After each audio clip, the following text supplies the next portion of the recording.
দেশে ভ্যাকসিনের cold chain ব্যবস্থাপনায় হবে চ্যালেঞ্জ। গুজব ঠেকাতে আইন শৃঙ্খলা বাহিনীকে নির্দেশনা। ইউরোপের সব দেশে একযোগে টিকাদান শুরু। মহামারীতে প্রথম ধাপে দেশে 24 পৌরসভা নির্বাচন আজ। ইভিএমে ভোট দেবেন প্রায় 6.25 লাখ ভোটার।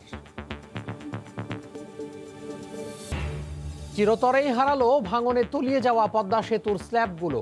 লুক্সেমবার্গে তৈরিগুলো দেশে আসবে ফেব্রুয়ারিতে। পরবর্তী 2 মাসে স্পেনে বসানোর আশা।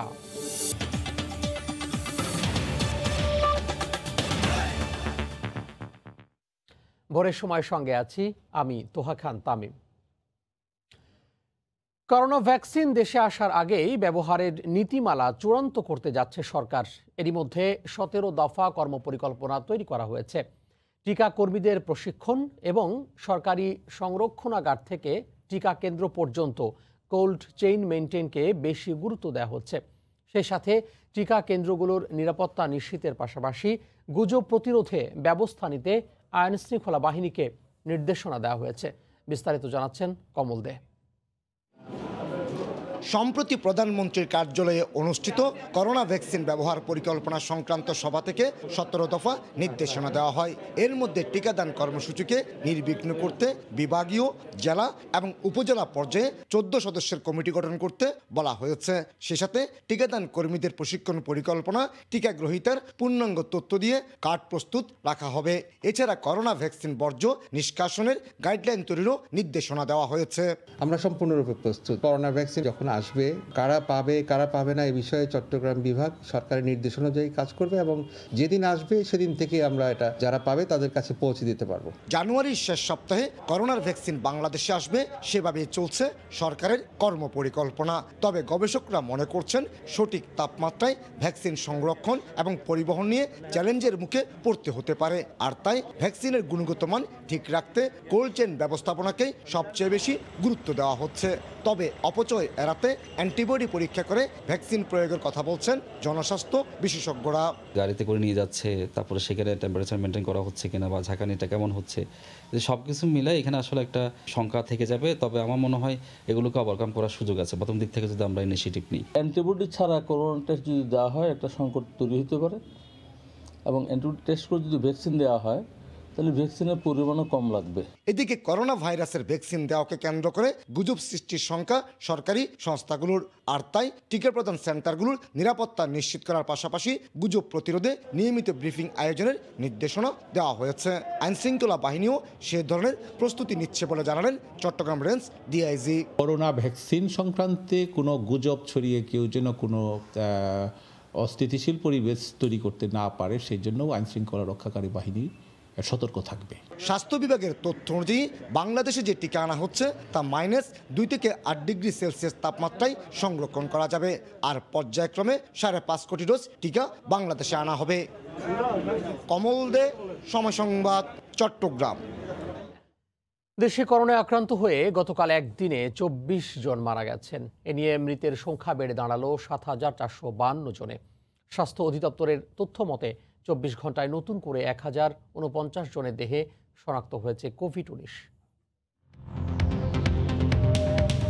গত 24 ঘন্টায় কোভিড-19 নমুনা পরীক্ষা করা হয়েছে 12,650 জনের। এ পর্যন্ত মোট নমুনা পরীক্ষা করা হয়েছে 31,71,910 জনের। 24 ঘন্টায় নতুন করে শনাক্ত হয়েছেন 1049 জন। এ নিয়ে দেশে মোট শনাক্তের সংখ্যা 5,09,148 জন। 24 ঘন্টায় মারা গেছেন 24 জন। এ পর্যন্ত করোনা আক্রান্ত হয়ে মারা গেলেন 7,452 জন। করোনা থেকে 24 ঘন্টায় সুস্থ হয়েছেন 1,473 জন। এ পর্যন্ত সুস্থ হয়েছেন 4,51,961 জন। জার্মানি সহ ইউরোপের সব দেশে একযোগে করোনা টিকা কার্যক্রম শুরু হওয়ায় খুশি দেশটির সাধারণ নাগরিক সহ প্রবাসীরাও। বায়োএনটেক ও ফাইজারের এই টিকা ইইউভুক্ত দেশগুলোতে গণহারে প্রয়োগ শুরু হওয়াকে ঐক্যের হৃদয় ছোঁয়া মুহূর্ত বলে অভিহিত করেছে ইউরোপীয় ইউনিয়ন। বার্লিন থেকে বিস্তারিত জানিয়েছেন বিটু বড়ুয়া। রোববার ইউভুক্ত অন্য দেশগুলোর পাশাপাশি জার্মানিতেও আনুষ্ঠানিকভাবে শুরু হয় ফাইজার ও বায়োএনটেকের ভ্যাকসিন কার্যক্রম। প্রথম ধাপে টিকাদানের আওতায় আনা হবে দেশটির প্রায় ৮৬ লাখ মানুষকে। এক্ষেত্রে সর্বোচ্চ অগ্রাধিকার পাবেন ৮০ বছরের ঊর্ধ্বে বিভিন্ন রোগে আক্রান্ত ও মৃত্যুর ঝুঁকিতে থাকা প্রবীণ সহ চিকিৎসক ও স্বাস্থ্যকর্মীরা। বড়দিন ও নিউ ইয়ারের আনন্দের মধ্যেই জার্মানি সহ ইউরোপের ২৭টি দেশে একযোগে বহুল প্রতীক্ষিত এই টিকাদান শুরু করায় খুশি দেশটির সাধারণ জনগণ।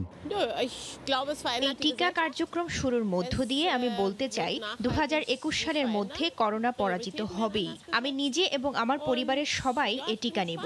আশা করি আজ থেকে পুরো দেশ ও সমাজ বদলে যাবে এবং দীর্ঘস্থায়ী সমাধান পাবে সাধারণ জনগণ।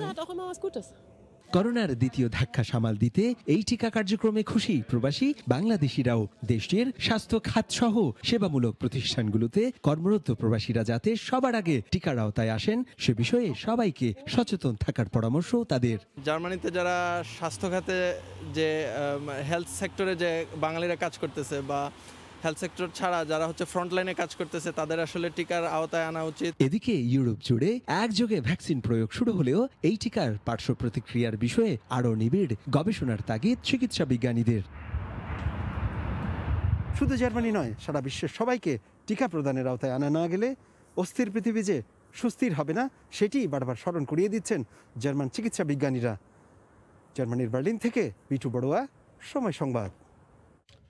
করোনা ভ্যাকসিনের আনুষ্ঠানিক প্রয়োগ শুরু হয়েছে ইতালিতেও। প্রথম ধাপে স্বাস্থ্যকর্মী ও বয়স্কদের ভ্যাকসিন দেওয়া হবে। এতে করে স্বস্তিতে প্রবাসী বাংলাদেশিরা। রোম থেকে জুমানা মাহমুদের রিপোর্ট। করোনার দ্বিতীয় ঢেউয়ে বিপর্যস্ত ইতালিতে রোববার থেকে শুরু হয়েছে টিকাদান।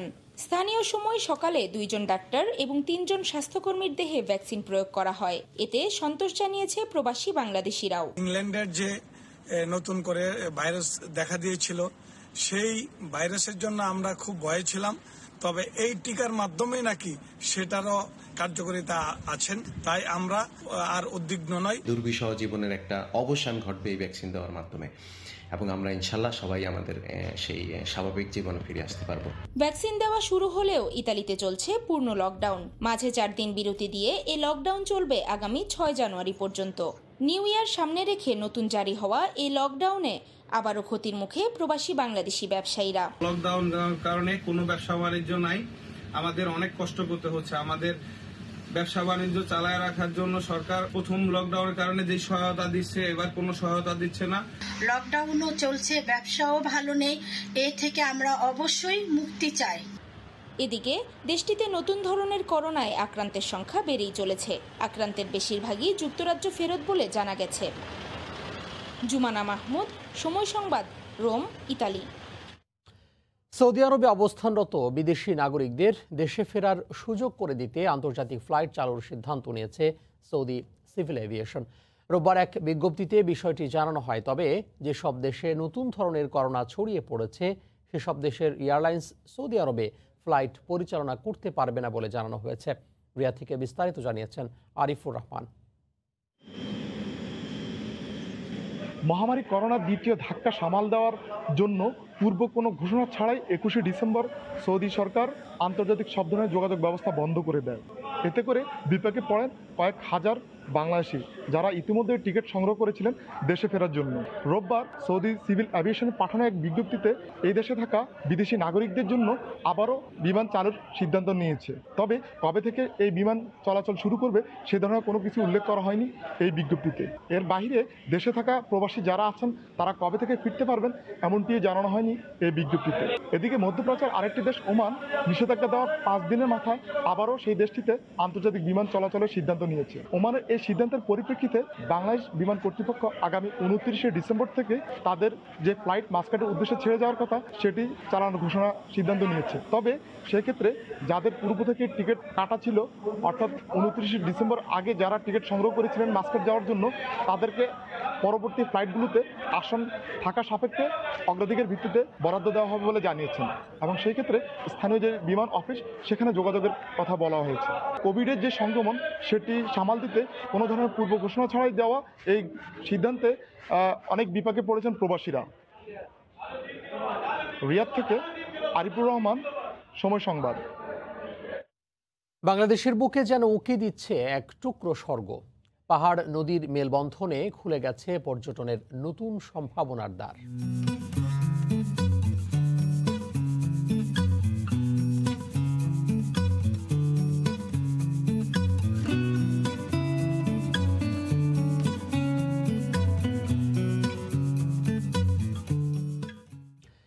চকরিয়ার মানিকপুর সুরাজপুরের সেই অপার্থিব প্রাকৃতিক সৌন্দর্যের ঝলক দেখতে চোখ রাখুন সংবাদের শেষাংশে। প্রথম ধাপে দেশের ২৪ পৌরসভায় আজ ভোট গ্রহণ অনুষ্ঠিত হবে। সকাল ৮টা থেকে শুরু হয়ে ভোট চলবে বিকেল ৪টা পর্যন্ত। এবার ভোট নেওয়া হবে ইলেকট্রনিক ভোটিং মেশিনের ইভিএম এর মাধ্যমে।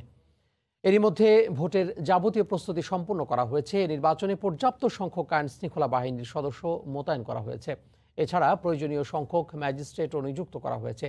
২৪টি পৌরসভায় আওয়ামী লীগ, বিএনপি, জাতীয় পার্টি, ইসলামী আন্দোলন বাংলাদেশ, জমিয়তে উলামা ইসলাম বাংলাদেশ ও স্বতন্ত্র প্রার্থী সহ মেয়র পদে ৯৩, সংরক্ষিত নারী ওয়ার্ডে ২৬৫ ও সাধারণ ওয়ার্ড কমিশনার পদে ৮০১ জন সহ ৩ পদে মোট ১১৬০ জন প্রার্থী প্রতিদ্বন্দ্বিতা করবেন। গত ২২ নভেম্বর প্রথম ধাপে ২৫টি পৌরসভা নির্বাচনের তফসিল ঘোষণা করে কমিশন। গাজীপুরের শ্রীপুরে একজন মেয়র প্রার্থীর মৃত্যু হলে এই ধাপ থেকে পৌরসভাটির ভোট স্থগিত করে ইসি।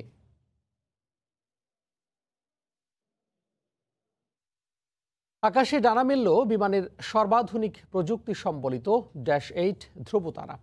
গতকাল সকালে ভিডিও কনফারেন্সের মাধ্যমে বিমান বাংলাদেশের নতুন উড়োজাহাজ ধ্রুবতারা উদ্বোধন করেন প্রধানমন্ত্রী শেখ হাসিনা। বলেন, সরকার বিমানের আধুনিকায়নে কাজ করছে। শিগগিরই আরও 2টি বিমান বহরে যুক্ত হবে। দেশের ভৌগোলিক অবস্থানে বিবেচনায় নিয়ে আঞ্চলিক যোগাযোগ বাড়াতে চায় সরকার। অর্থনৈতিক অগ্রগতিতে এই উদ্যোগ বড় অবদান রাখবে বলে জানিয়েছেন প্রধানমন্ত্রী। এ সময় স্বরাষ্ট্র মন্ত্রণালয়ের বেশ কয়েকটি প্রকল্প উদ্বোধন করেন তিনি। প্রতিষ্ঠার প্রায় অর্ধশত বছর পর ধীরে ধীরে আধুনিকায়নের পথে হাঁটছে দেশের জাতীয় পতাকাবাহী রাষ্ট্রায়ত্ত সংস্থা বিমান বাংলাদেশ এয়ারলাইন্স। দূরগন্তব্যের বড় বড় উড়োজাহাজের ধারাবাহিকতায় এবার অভ্যন্তরীণ রুটের জন্য এলো নতুন আধুনিক বিমান। কানাডা থেকে সংগ্রহ করা ৭৪ আসন বিশিষ্ট -8 Q400 সিরিজের এই বিমানটি সর্বাধুনিক প্রযুক্তি সম্বলিত। এতে রয়েছে high efficiency particulate air filter প্রযুক্তি, যার মাধ্যমে যাত্রা শেষে মাত্র 4 মিনিটেই স্বয়ংক্রিয়ভাবে ব্যাকটেরিয়া ভাইরাস ধ্বংস করা সম্ভব হবে। রোববার ভিডিও কনফারেন্সের মাধ্যমে বিমান বহরে সদ্য সংযুক্ত ধ্রুবতারা নামের উড়োজাহাজ উদ্বোধন করেন প্রধানমন্ত্রী। ধ্রুবতারার শুভ উদ্বোধন আমি ঘোষণা করছি। অনুষ্ঠানে শেখ হাসিনা বলেন, পুরো বিমান খাতকে বৈশ্বিক মানে উন্নীত করতে ব্যবস্থা নেওয়া হচ্ছে। আমাদের ভৌগোলিক অবস্থানটা এত চমৎকার একটা জায়গায়, আমরা যদি শুধু আমাদের এই আশেপাশের দেশগুলোর সাথে একটা ভালো যোগাযোগ ব্যবস্থা চালু করতে পারি, তাহলে আমাদের ব্যবসা বাণিজ্য সব দিক থেকে অনেক উন্নতি হতে পারে। একই অনুষ্ঠান থেকে প্রধানমন্ত্রী জেলা পর্যায়ে 6টি আঞ্চলিক পাসপোর্ট অফিস, 20টি ফায়ার সার্ভিস স্টেশন সহ স্বরাষ্ট্র মন্ত্রণালয়ের 4টি প্রকল্প উদ্বোধন করেন। অপরাধীদের বন্দী করে রাখা নয়, সঙ্গে সঙ্গে তাদের মন মানসিকতাগুলি পরিবর্তন করা, তাদের কিছু ট্রেনিং দেওয়া, একই অপরাধে আবার যেন জড়িয়ে না পড়ে সেদিকে লক্ষ্য রেখেই আমরা এই কারাগারে এই ব্যবস্থাটা আমরা হাতে নিয়েছি। বিমানের জন্য কেনা নতুন আরও 2টি -8 সিরিজের পরিবেশ বান্ধব আকাশযান নতুন বছরের শুরুতেই বহরে যোগ হবে বলে জানিয়েছেন সরকার প্রধান। অভ্যন্তরীণ এবং স্বল্প দূরত্বের আন্তর্জাতিক রুটে এসব বিমান পরিচালনা করা হবে। উদ্বোধনী দিনে প্রধানমন্ত্রী শেখ হাসিনা স্মরণ করিয়ে দিয়ে বললেন, বিমানকে লাভজনক এবং সেবামুখী করতে সরকারের উদ্যোগগুলো বাস্তবায়নে সংশ্লিষ্ট কর্মকর্তাদের আরও মনোযোগী হতে হবে। দেবাশিস রায়, সময় সংবাদ, হযরত শাহজালাল আন্তর্জাতিক বিমানবন্দর, ঢাকা। এদিকে করোনা নিয়ন্ত্রণে এলে অভ্যন্তরীণভাবে আগামী মার্চেই চট্টগ্রাম, সিলেট ও চট্টগ্রাম যশোর রুটে ফ্লাইট চালু করতে -8 উড়োজাহাজ ব্যবহারের পরিকল্পনা করছে বিমান। এতে লাভজনক হবে পার্শ্ববর্তী দেশগুলোর সঙ্গে ফ্লাইট পরিচালনা। রিপোর্ট হাজেরা শেউলির। 24শে নভেম্বর বাংলাদেশ বিমানের বহরে যুক্ত হয় নতুন মডেলের অত্যাধুনিক প্রযুক্তির উড়োজাহাজ ড্যাশ-8 ধ্রুবতারা। বিমানের বহরে থাকা আগের দুটি ড্যাশ-8 400 মডেলের উড়োজাহাজ কয়েক বছরের পুরানো। এছাড়া স্বল্প দূরত্বের উপযোগী উড়োজাহাজ কম থাকায় অনেক সময় বোয়িং 737 মডেলের উড়োজাহাজ দিয়েও ফ্লাইট চালাতে হতো বিমানের, এতে ব্যয়ও হতো বেশি। নতুন ড্যাশ-8 দিয়ে দিল্লি, কলকাতা, ব্যাংককের মতো স্বল্প দূরত্বের আঞ্চলিক গন্তব্যে যাবে বিমান। কানাডা থেকে G2G ভিত্তিতে কেনা অপর দুটি ড্যাশ-8 যুক্ত হবে আগামী জানুয়ারি ও ফেব্রুয়ারিতে। এরপর আরও দুটি নতুন অভ্যন্তরীণ গন্তব্যেও ডানা মেলবে বিমান। কানাডার উড়োজাহাজ নির্মাতা প্রতিষ্ঠান ডি হ্যাভিল্যান্ড নির্মিত 74 আসনের আধুনিক সুযোগ সুবিধা সমৃদ্ধ এই উড়োজাহাজে জীবাণু বিশুদ্ধ করার ফিল্টার থাকায় ভ্রমণেও স্বাচ্ছন্দ্য পাবেন যাত্রীরা। দিল্লি, চেন্নাই, ব্যাংকক, কাঠমান্ডু এইসব রুটে ফ্লাইট পরিচালনা করার মতো ক্যাপাসিটি এই ফ্লাইটের আছে। আমরা সেই সব রুটে চালাবো। মার্চের প্রথম থেকে আমরা আশা করছি শুরু করব যশোর, চিটাগাং, সিলেট। আমাদের যেটা ক্যালকুলেশন সেই অনুযায়ী রুটগুলো ভাইবল। স্বল্প দূরত্বের আন্তর্জাতিক গন্তব্যে ড্যাশ-8 চললে বিমানের আর্থিক ক্ষতি কমবে বলে মনে করেন সাবেক এই পাইলট। চট্টগ্রামের সঙ্গে সিলেট ও যশোরে ফ্লাইট চালু করার সিদ্ধান্ত সময় উপযোগী বলেও মনে করেন তিনি। চিটাগাং, সিলেট, যশোর থেকে কিন্তু কানেক্টিভ প্যাসেঞ্জারগুলি আসবে। চিটাগাং থেকে আমাদের ফ্লাইট অপারেট হচ্ছে মাস্কাট আগে, এখন যদিও বন্ধ আছে। তো সেই জিনিসগুলি যখন ওপেন হবে তখন কিন্তু মানুষ যশোর থেকে চিটাগাং আসবে, চিটাগাং থেকে তারা মাস্কাট যাবে, সৌদি আরব যাবে। কোভিডের অবস্থা সিচুয়েশন যদি ভালো হয়ে যায় তাহলে ফেয়ারগুলি যদি মোটামুটি রিজনেবল হয় তাহলে কম্পিটিটিভলি কিন্তু বিমান আগায় যাবে। বাংলাদেশ বিমানের বহরে বর্তমানে উড়োজাহাজ আছে 19টি। দুটি ড্যাশ-8 যুক্ত হলে উড়োজাহাজ বেড়ে দাঁড়াবে 21টি। হাজিরের শিউলি, সময় সংবাদ, ঢাকা। পদ্মা সেতুর কাজে লুক্সেমবার্গ থেকে বানিয়ে আনা স্ল্যাবগুলো দেশে পৌঁছবে আগামী ফেব্রুয়ারি মাসে। ফ্যাব্রিকেশন, রং করা সহ সব কাজ শেষ করে পরবর্তী 2 মাসের মধ্যে সেগুলো স্প্যানের ওপর বসিয়ে দেয়া সম্ভব হবে বলে মনে করছে সেতু কর্তৃপক্ষ। এদিকে চলতি বছরের জুলাই মাসে নদী ভাঙনে তলিয়ে যাওয়া স্ল্যাবগুলো বালির নিচে চলে যাওয়ায় উদ্ধার কাজ শেষ পর্যন্ত পরিত্যক্ত ঘোষণা করেছে সেতু মন্ত্রণালয়। ওমর ফারুকের ছবিতে এহসান জুয়েলের রিপোর্ট। দেখে মনে হতে পারে বড় কোনো ধ্বংসযজ্ঞ ঘটেছে এখানে। পদ্মা সেতু প্রকল্পের কুমারভোগ ইয়ার্ডের নদীর পাড়ের চিত্র এটি। চলতি বছরের জুলাই মাসে হঠাৎ করে নদী ভাঙনের কবলে পড়ে তলিয়ে যায় এখানে রাখা 126টি রোড স্ল্যাব ও 192টি রেলওয়ে স্ট্রিঞ্জার। এরপর কয়েক দফা নদী থেকে সেগুলো উদ্ধারের চেষ্টা করা হয়। সেতু কর্তৃপক্ষের কাছে থাকা তথ্য বলছে বর্তমানে নদীর তলদেশে 20 থেকে 30 ফুট বালির নিচে চাপা পড়ে গেছে স্ল্যাবগুলো। একই সময়ে পরামর্শক প্রতিষ্ঠান তাদের জানিয়েছে যেখানে গত 7 বছরে পদ্মা নদী থেকে বালি অপসারণ হয়েছে 90 মিলিয়ন স্কয়ার ঘনফুট, সেখানে গত আগস্ট-সেপ্টেম্বর মাসেই শুধু পদ্মায় পলি জমেছে রেকর্ড 50 মিলিয়ন ঘনফুট। এই অবস্থায় সম্প্রতি পরিত্যক্ত ঘোষণা করা হয়েছে স্ল্যাবগুলোর উদ্ধার কাজ। তারা হাইড্রোলজি স্টাডি করে দেখেছে ইতিমধ্যে যে রেলওয়ে স্ট্রিঞ্জারগুলো এগুলো কিন্তু মাটির প্রায় 20 থেকে 30 ফিট নিচে এটা চলে গেছে। অর্থাৎ এটা এখন উদ্ধার করে ব্রিজে ব্যবহার করা কস্ট ইফেক্টিভ হবে না, সেই কারণে তারা এটা পরিত্যক্ত ঘোষণা করেছে। তারা নতুন স্ট্রিঞ্জার অর্ডারও দিয়েছে। তলিয়ে যাওয়া 126টি রোড স্ল্যাব আবার নতুন করে বানানো হচ্ছে পদ্মা সেতুর ইয়ার্ডেই। তবে রেলওয়ে স্ট্রিঞ্জার দেশে বানানো সম্ভব নয় বলে লুক্সেমবার্গ থেকে আনা হচ্ছে তা।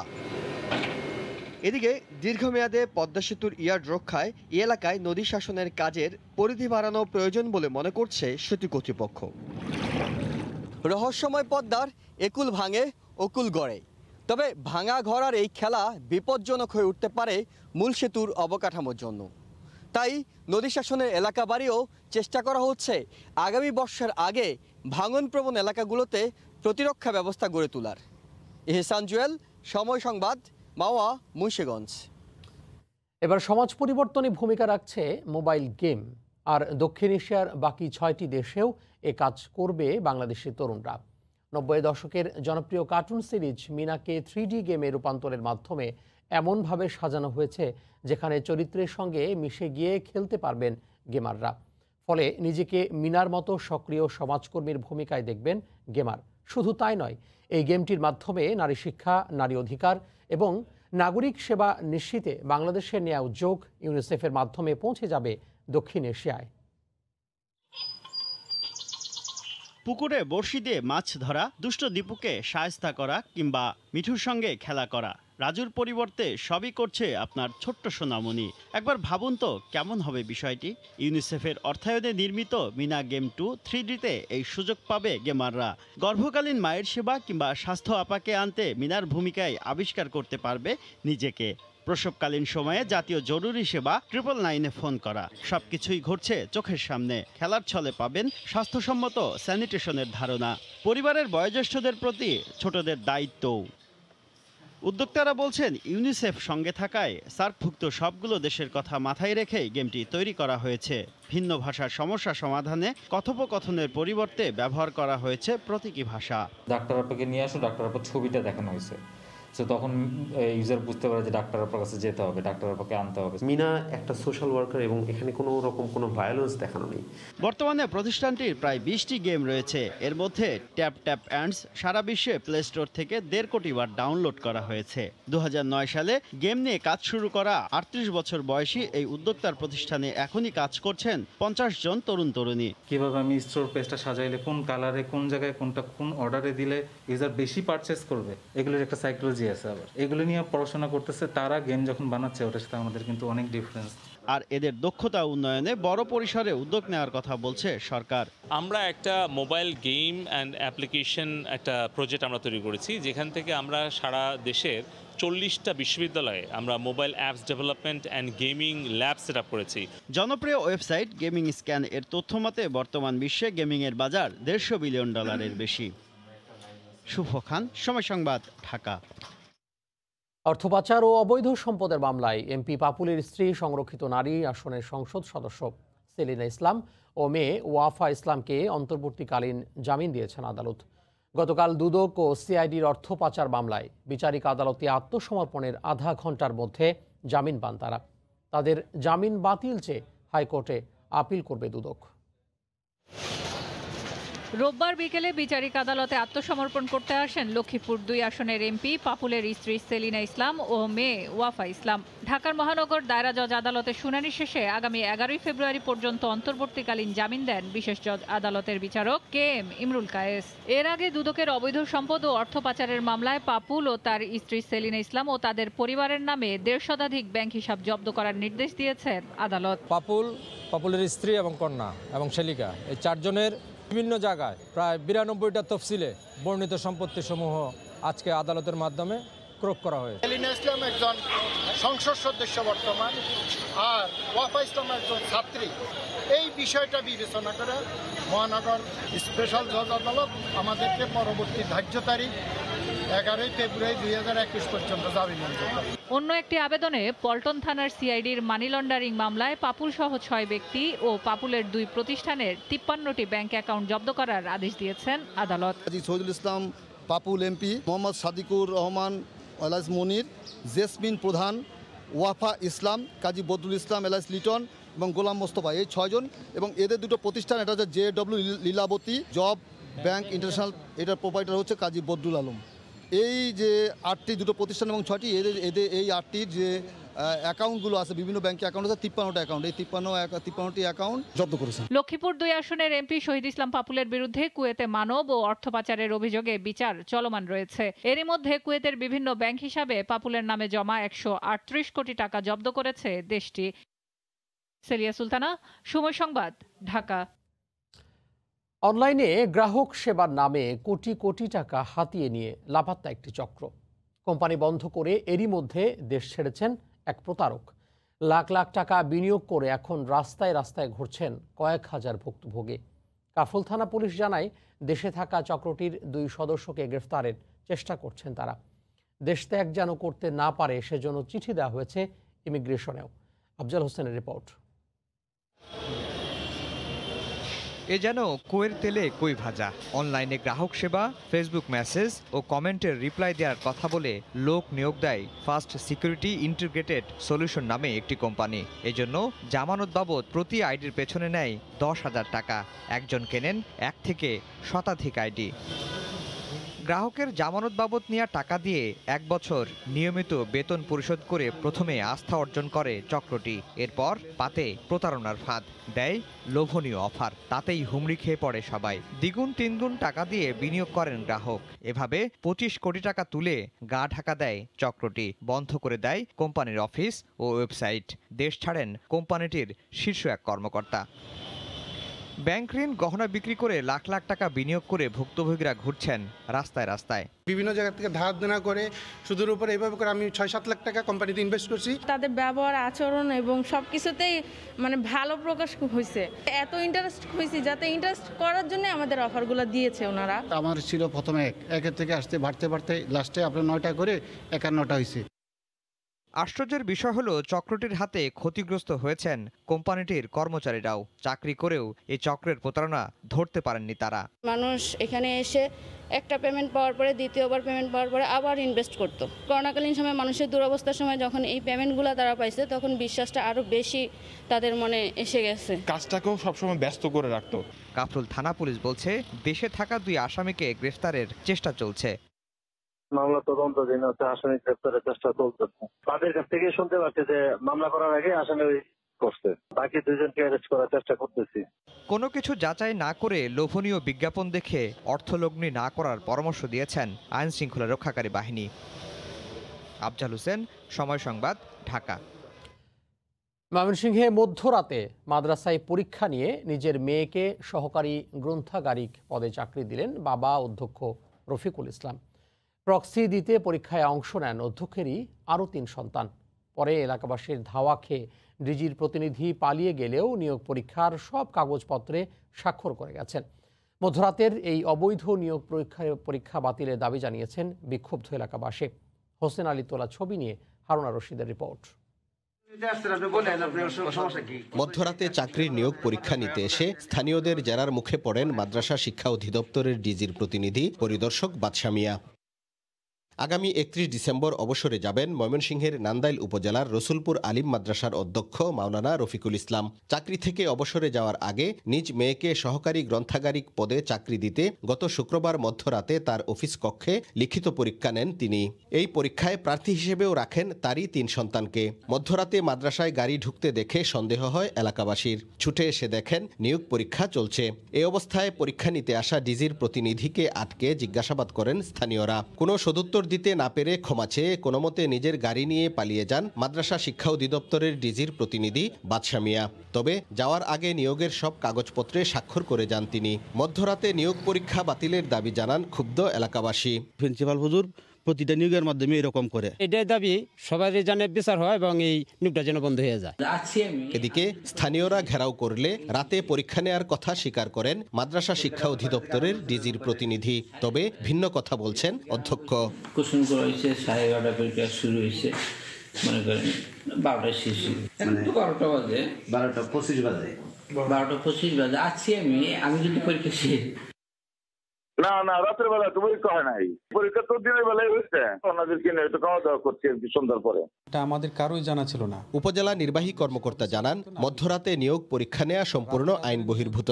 এ বিষয়ে খোঁজখবর নেয়ার কথা জানান তিনি। আমাদের ওভাবে সরাসরি করণীয় কিছু নাই, তবে আমি যেহেতু এটা শুনেছি, আমি এখন এটা ঊর্ধ্বতন কর্তৃপক্ষকে জানিয়েছি যে এই বিষয়ে আমাদের করণীয় কি আছে। এর আগে রসুলপুর মাদ্রাসায় তার বড় ছেলে নূর মোহাম্মদকে আরবি ও ছেলের বউকে বাংলা এবং পালিত ছেলে আজমুলকে আরবি বিষয়ে শিক্ষক হিসেবে নিয়োগ দিয়েছেন অধ্যক্ষ মাওলানা রফিকুল ইসলাম। হারুনুর রশিদ, সময় সংবাদ, ময়মনসিংহ। রোহিঙ্গাদের কারণে ক্ষতিগ্রস্ত স্থানীয়দের আন্দোলন আগামী 10 জানুয়ারি পর্যন্ত স্থগিত করা হয়েছে। প্রশাসনের সঙ্গে বৈঠকের পর গতকাল এই ঘোষণা আসে। এর আগে সকালে কক্সবাজার টেকনাফ সড়কের উখিয়ার থাইংখালী এলাকায় অবস্থান নেয় 3 শতাধিক স্থানীয়। তাদের দাবি, কয়েকটি এনজিও সংস্থা শরণার্থী ক্যাম্পে চাকরিতে স্থানীয়দের বঞ্চিত করে রোহিঙ্গাদের নিয়োগ দিয়েছে। কক্সবাজার টেকনাফ সড়কের উখিয়ার থাইংখালী এলাকা দিয়ে প্রতিদিন শত শত এনজিও কর্মী রোহিঙ্গা ক্যাম্পে চাকরিতে যান, কিন্তু রোববার সকাল থেকে ওই স্থানে অবস্থান নেন স্থানীয় লোকজন। এনজিও কর্মীদের ক্যাম্পে প্রবেশে বাধা দেয় তারা। চাকরিসহ নানা দাবিতে অধিকার বাস্তবায়ন কমিটির ব্যানারে এই আন্দোলন কর্মসূচিতে অংশ নেন প্রায় ৩ শতাধিক স্থানীয় লোকজন। তাদের দাবি, কয়েকটি এনজিও সংস্থা ক্যাম্পে চাকরিতে স্থানীয়দের বঞ্চিত করে রোহিঙ্গাদের নিয়োগ দিয়েছে। এখানে স্থানীয় যারা শিক্ষিত আছে ওনাদের ছাঁটাই করে নতুন রোহিঙ্গাদের নিয়োগ দেওয়া হচ্ছে। শ্রম আইন অনুযায়ী যে নীতিমালা রয়েছে ওই নীতিমালাগুলো তারা শুনে না। আমাদের দাবি হচ্ছে রোহিঙ্গা পুনর্বাসন হতে হবে, অন্যথায় স্থানীয়দেরকে আহার দেওয়ার ব্যবস্থা করতে হবে। দুপুরে ইউএনওর মধ্যস্থতায় আন্দোলনকারী ও এনজিও প্রতিনিধিদের মধ্যে বৈঠকে আগামী 10 জানুয়ারি আবারও আলাপ আলোচনার সিদ্ধান্ত হয়। এই সময় পর্যন্ত আন্দোলন কর্মসূচি স্থগিত রাখার ঘোষণা দেওয়া হয়েছে। ওই মিটিংয়ে আমাদের দাবি দেওয়া সমূহ বাস্তবায়ন করবে, রোহিঙ্গাদের চাকরি থেকে ছাঁটাই করে স্থানীয়দের চাকরিতে অগ্রাধিকার দেওয়া হবে। আন্দোলনকারীদের বাধার মুখে রোহিঙ্গা ক্যাম্পে প্রবেশ করতে না পেরে ফিরে গেছেন ৩ শতাধিক এনজিও কর্মী। সুজাউদ্দিন রুবেল, সময় সংবাদ, কক্সবাজার। তীব্র শীতে রংপুরে জনজীবন স্থবির হয়ে পড়েছে। এই মুহূর্তে নগরীর চেকপোস্ট এলাকায় আছেন রিপোর্টার রতন সরকার, আমরা সরাসরি যুক্ত হব তার সঙ্গে। আবহাওয়া অধিদপ্তর থেকে যে এই মাসের একদম শেষ পর্যায়ে আরেকটি নতুন করে মৃদু থেকে মাঝারি ধরনের যে শৈত্যপ্রবাহের শঙ্কার কথা জানিয়েছিল, সেটি কিন্তু এখন ধীরে ধীরে শুরু করেছে, তাপমাত্রার অবনতি হতে শুরু করেছে। আজকে যে আবহাওয়া তাতে দেখছি যে গত কয়েকদিনে কুয়াশা খুব একটা না থাকলেও আজ কিন্তু হালকা হলেও কুয়াশা ঝরছে। আমরা দেখতে পাচ্ছি যে আসলে যানবাহনগুলো এখন যেসব চলাচল করছে তাদের হেডলাইট জ্বালিয়ে চলতে হচ্ছে, তাদের একটু ধোঁয়াশে পরিস্থিতি। তো এই অঞ্চলে আসলে এই সময়টায় যে স্বাভাবিক শীতের যে শীতকালীন যে তাপমাত্রা যেটি আসলে সেটি ঠিক স্বাভাবিকই আছে। আবহাওয়া অধিদপ্তর বলেছে যে এ সময় মাঝে মধ্যেই শৈত্যপ্রবাহ মৃদু মাঝারি কখনো ভারী শৈত্যপ্রবাহ বয়ে যায় এই অঞ্চলের উপর দিয়ে।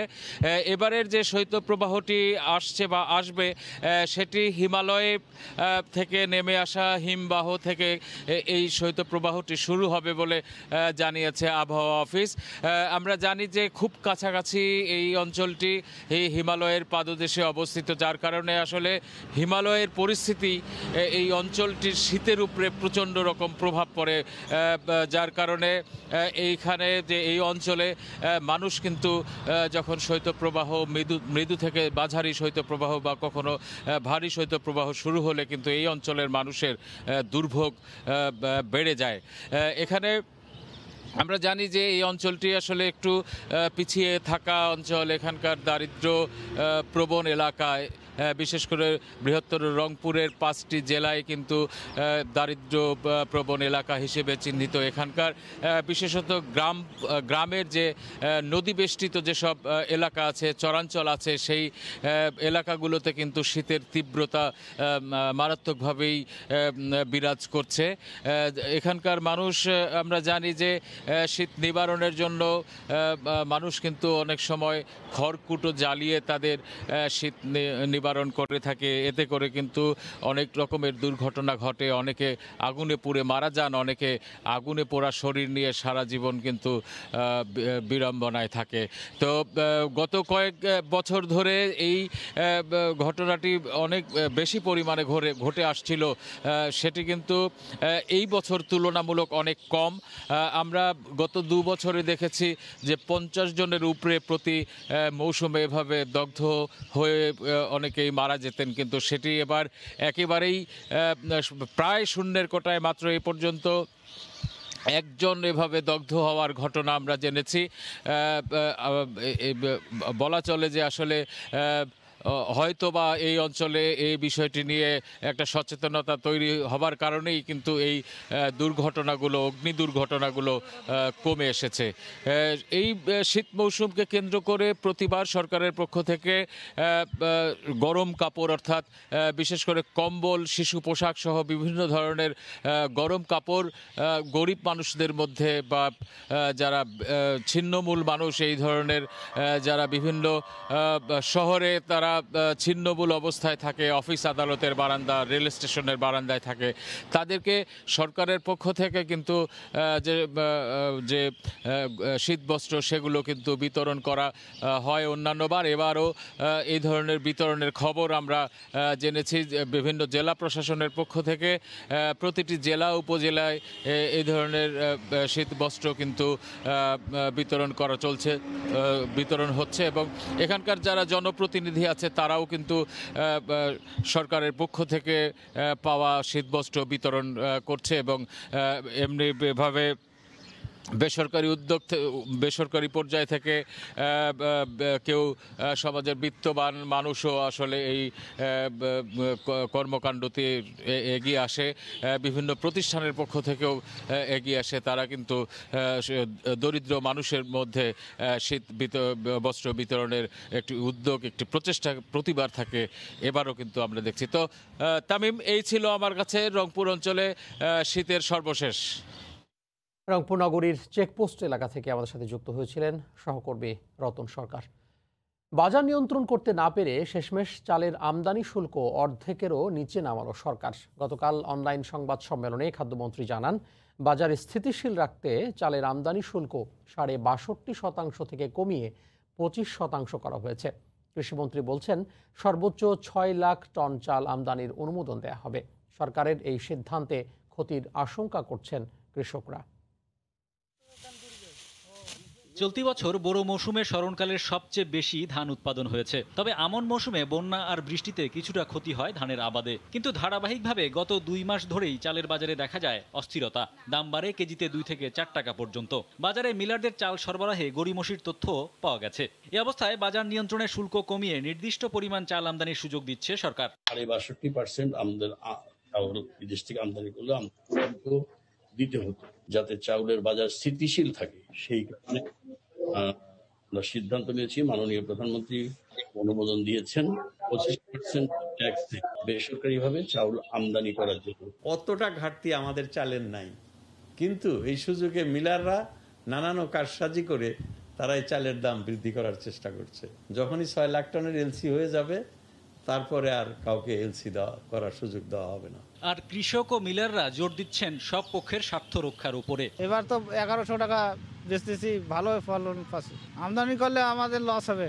অবশ্যই সীমিত আকারে আমদানি হওয়া প্রয়োজন, যাতে করে কৃষক, ভোক্তা, ব্যবসায়ী সকলের স্বার্থ সংরক্ষণ করা হয়। ২০১৭ সালে বন্যায় ধানের উৎপাদন ব্যাপক ক্ষতি হওয়ায় আমদানি শুল্ক একরকম তুলেই নেওয়া হয়। তখন ৮ থেকে ১০ লাখ মেট্রিক টন চালের ঘাটতি থাকলেও বেসরকারিভাবেই আমদানি হয় ৪০ লাখ টন। পরবর্তীতে তার খেসারত দিতে হয় কৃষকদের। ধানের দাম নেমে আসে ৬০০ টাকারও নিচে।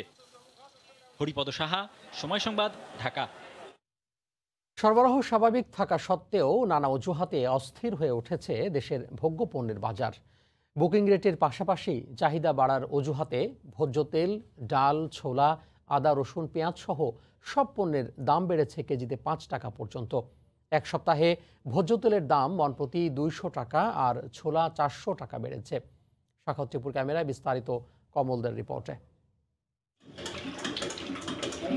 ইন্টারন্যাশনাল মার্কেটে বুকিং রেট বেড়েছে দাবি করে গত ১ মাসে সব ধরনের ভোজ্য তেলের দাম পাইকারি পর্যায়ে বেড়েছে ১০০০ টাকা, আর এই সপ্তাহে বেড়েছে প্রায় ২০০ টাকা। ৬ মাস আগের হিসাব করলে আপনার পামোলের বুকিং ছিল $530 থেকে $40, এখন আজকে হয়ে গেছে প্রায় $950। এবং সোয়াবিন তেল আপনার বুকিং রেট ছিল আপনাদের ৬-৭ মাস আগে ছিল $630-40, আজকে প্রায় $1050 হয়ে গেছে। এরা বলতেছে ফার্স্ট পার্টি যারা আমরা যার কাছ থেকে নিয়ে, এরা বলে বুকিং রেট বিদায় দাম বেড়ে গেছে। রমজান না হলেও ছোলার বাজারে চরম অস্থিরতা বিরাজ করছে। সাম্প্রতিক সময়ে মন প্রতি ৩০০ টাকা বেড়ে এখন ছোলা বিক্রি হচ্ছে ২৬০০ টাকা ধরে। একইভাবে বেড়েছে সব ধরনের ডালের দাম। ছোলা যেখানে ২২০০ টাকা ছিল, কিন্তু এখন ছোলার দাম অনেক বেশি, কারণ ছোলা এখন বিক্রি হচ্ছে ২৬০০ টাকা, প্রায় ৪০০ টাকা বা ৩০০ টাকা বেড়ে গেছে। দেশের বাজারে আদা, রসুন এবং পেঁয়াজের কোনো ঘাটতি নেই বললে চলে। সরবরাহ পর্যাপ্ত, কিন্তু নিয়ন্ত্রণে আসছে না এসব ভোগ্য পণ্যের দাম।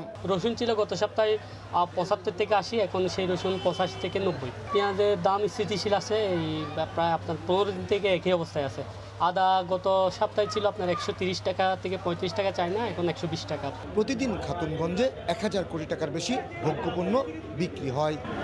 দেশের ভোগ্যপণ্যের বাজার পুরোপুরি আমদানি নির্ভর হয় নানা অজুহাত দেখিয়ে দাম বাড়ানোর সুযোগ নেয় ব্যবসায়ীরা। এক্ষেত্রে দাম নিয়ন্ত্রণে রাখার জন্য বাজার মনিটরিংয়ের কোনো বিকল্প নেই বলে মনে করছেন ভোক্তা অধিকার। চট্টগ্রামের খাতুনগঞ্জ থেকে কমল দে, সময় সংবাদ। কনকনে ঠান্ডায় স্থবির হয়ে পড়েছে কুড়িগ্রামের জনপদ। এই মুহূর্তে সদরের চর কুড়িগ্রাম এলাকায় আছেন আমাদের সহকর্মী মইনুল ইসলাম মঞ্জু। আমরা সরাসরি যুক্ত হব তার সঙ্গে। আমি তামিম, আপনাকে আমি জানিয়ে রাখি যে কুড়িগ্রামে আজকে সর্বনিম্ন তাপমাত্রা রেকর্ড করা হয়েছে সকাল 6টায় 9.8 ডিগ্রি সেলসিয়াস। তো আমি আরো একটু জানিয়ে রাখি যে আজকে কিন্তু কুয়াশার পরিমাণটা একটু কম, তবে শীত অনুভূত হচ্ছে, বিশেষ করে একটু ঝিরঝিরে বাতাস থাকার কারণে কিন্তু শীতটি অনুভূত হচ্ছে। আর এখানে এই ডিসেম্বর মাসে আপনি জানেন যে গত 19 তারিখে এখানে সর্বনিম্ন তাপমাত্রা নেমে এসেছিল 6.6 ডিগ্রি সেলসিয়াসে। তো সেখান থেকে আস্তে আস্তে বাড়তে বাড়তে আজকে কিন্তু 9.8 ডিগ্রি সেলসিয়াসে এসেছে। তো এখন এই শীতের কারণে সবচেয়ে বেশি কষ্ট পাচ্ছে কিন্তু আমাদের চরাঞ্চলের মানুষ, বিশেষ করে নদ নদী তীরবর্তী অঞ্চলের মানুষ, আর কষ্ট পাচ্ছে শ্রমজীবী মানুষ। তারা কিন্তু বিশেষ করে দিনের বেলা কিছুক্ষণ পরেই হয়তো সূর্যের মুখ দেখা যাবে, কারণ গতকালও তাই দেখা গেছে। তো এই সূর্যের মুখ দেখা যাওয়ার কারণে দিনের বেলা কিন্তু শীত অনুভূত হচ্ছে কম, কিন্তু রাতে কিন্তু তীব্র শীত অনুভূত হচ্ছে, কারণ রাতের বেলা কুয়াশা পড়ছে আর হিমেল হাওয়া বইছে, যার ফলে কিন্তু এখানকার মানুষ, বিশেষ করে নদী তীরবর্তী অঞ্চলের মানুষ কষ্ট পাচ্ছে। আমি এখানে জানিয়ে রাখি যে আমাদের জেলায় কিন্তু প্রায় 3 শতাধিক দ্বীপচর রয়েছে এবং 8 শতাধিক নদ নদী তীরবর্তী চর অঞ্চল রয়েছে। এইসব অঞ্চলে প্রায় 5 লক্ষাধিক মানুষ বাস করে। তো তাদের কিন্তু এই শীতে তারাই এখন বেশি কষ্ট পাচ্ছে। তো এখানে আরেকটি জানিয়ে রাখি যে আমাদের জেলা প্রশাসক মোহাম্মদ রেজাউল করিম আমাকে জানিয়েছেন যে শীতার্ত মানুষের জন্য তারা সচেষ্ট আছেন। তারা জেলা, উপজেলা এবং ইউনিয়ন পর্যায়ের যে দুর্যোগ ব্যবস্থাপনা কমিটিগুলো আছে তাদের কিন্তু মানে সবাইকে সজাগ রেখেছেন। তারা মাঠ পর্যায়ে কাজ করছেন এবং ইতিমধ্যে তারা 35,000 কম্বল বিতরণ করেছেন। আর প্রায় 54 লক্ষ টাকা, এবং জেলা প্রশাসক বলছেন যে আরো 5 লক্ষ টাকা তার কাছে আছে, সব মিলে প্রায় 60 লক্ষ টাকার মতো, 59 লক্ষ টাকা তারা দিয়ে শীত বস্ত্র ক্রয় করছেন এবং সেই শীত বস্ত্রগুলো তারা বিতরণ শুরু করেছেন। এবং এখানে তারা কিন্তু আরেকটি বিষয়ে তারা সবচেয়ে বেশি নজর দিচ্ছেন যে শিশুরা যাতে শীত বস্ত্র পায়, সে ব্যাপারে শিশুদের জন্য উপযোগী শীত বস্ত্র তারা ক্রয় করছেন। তো আমি যে জায়গায় আছি দাঁড়িয়ে, এটি কিন্তু একটি বাঁধ এবং বাঁধের পাশেই কিন্তু ধলা নদী এবং এখানে একটি চরাঞ্চলের এলাকা। তো এখানকার মানুষরা বলছেন যে তারা শীতের মধ্যে, বিশেষ করে রাতের বেলা, তারা খুবই কষ্ট পান, কারণ খুবই মানে বাতাস বয় এবং এই বাতাসের কারণে তারা কষ্ট পায়। আরেকটি বিষয় জানিয়ে রাখি যে এই আপনার এই শীতের কারণে এই শিশু রোগ, মানে শীতজনিত রোগ ব্যাধি কিন্তু বাড়তে শুরু করেছে এবং হসপিটালে বিভিন্ন জায়গায় কিন্তু এই শিশুরা যাচ্ছে, ভর্তি হচ্ছে, চিকিৎসা নিচ্ছে। তো আমি হসপিটালে খোঁজ নিয়ে জেনেছি যে এখন প্রায় প্রতিদিনই কম বেশি শিশুরা যাচ্ছে এবং যার ফলে এখন কিন্তু শিশু ওয়ার্ড বা ডায়রিয়া ওয়ার্ডে রোগীর সংখ্যা বেড়ে গেছে এবং সেই এখানে কিন্তু মানে জ্বর, নিউমোনিয়া, সর্দি, কাশি এইসব রোগে তারা আক্রান্ত হচ্ছেন। তো এখানে আরো যে বিষয়টি হলো যে আমাদের যে চরাঞ্চলের মানুষ, তারা কিন্তু মানে কাজে যেতে যে তারা কিন্তু সমস্যায় পড়ছেন, কারণ কাজ করতে যেয়ে তারা কিন্তু প্রচন্ড ঠান্ডা অনুভব করতেছেন, যার ফলে এখানে এখন যেতে আলুর আবাদ রয়েছে বা অন্যান্য যে সবজি রয়েছে। তো হ্যাঁ, এই ছিল কুড়িগ্রামের শীত পরিস্থিতির সর্বশেষ তথ্য। তামিম। কনকনে ঠান্ডায় স্থবির হয়ে পড়েছে উত্তরের জনপদ কুড়িগ্রাম, আর সেই খবর জানাতে আমাদের সাথে যুক্ত হয়েছিলেন সহকর্মী মমিনুল ইসলাম মঞ্জু। নওগাঁর পাইকারি আড়তে শীতের সবজির সরবরাহ বাড়ায় কমেছে ফুলকপি, মূলা, গাজর ও আলুর দাম। অন্যদিকে দাম বেড়েছে বেগুন, শিম ও কাঁচা মরিচের। নওগাঁ থেকে এমআর রকির রিপোর্ট। জমি থেকে সবজি তুলে ভোরেই নওগাঁ পুরো পাইকারি আড়তে নিয়ে আসেন চাষিরা। হাঁক ডাকে চলে বেচা কিনা। গত কয়েকদিনে সরবরাহ বেড়েছে আলু, টমেটো, গাজর সহ সব ধরনের সবজি। প্রতি কেজিতে 10 টাকা পর্যন্ত কমেছে দাম। এতে লোকসানের কথা বলছেন চাষিরা। বিটি সিম হচ্ছে এখন 40 টাকা কেজি, চলটা সিম এটা 20 টাকা কেজি, কানাই বেগুন 25 টাকা কেজি। কালকের চেয়ে আজকে অন্তত মনে 600 টাকা কম বেশি। সকালের বাজার 1120 টাকা দাম বেশি, এখন 960,000 টাকা দাম, তাতে আমাদের এখন লসের দিকে। প্রতিদিন 20 থেকে 30 লাখ টাকার সবজি বেচা কিনা হয় পাইকারি আড়তে। তবে জায়গা সংকটে দুর্ভোগে পড়তে হয় দাবি ব্যবসায়ী নেতার। কাঁচামাল এই সাইডে বেশি হওয়ার জন্য আমাদের এই জায়গাটা খুব আঁটো হয়েছে, এবং আগে ভাড়ে করে মাল আসতো, এখন মাল আসছে সিএনজি, যার জন্য রাস্তাঘাট অসুবিধা। জেলার 5 উপজেলার প্রান্তিক চাষিরা সবজি বিক্রি করতে পাইকারি এই আড়তে আসেন। প্রতিদিন ভোর থেকে 9টা পর্যন্ত চলে বেচা কিনা। এমআর রকি, সময় সংবাদ, নওগাঁ। এদিকে সিরাজগঞ্জের সবচেয়ে বড় পৌর পাইকারি বাজারে নানা ধরনের সবজি সরবরাহ বেড়েছে। ভোর থেকেই জমজমাট বেচাকেনা। সে খবর জানাতে সবজি বাজার থেকে সরাসরি যুক্ত হচ্ছেন সহকর্মী রিঙ্কু কুন্ড্র।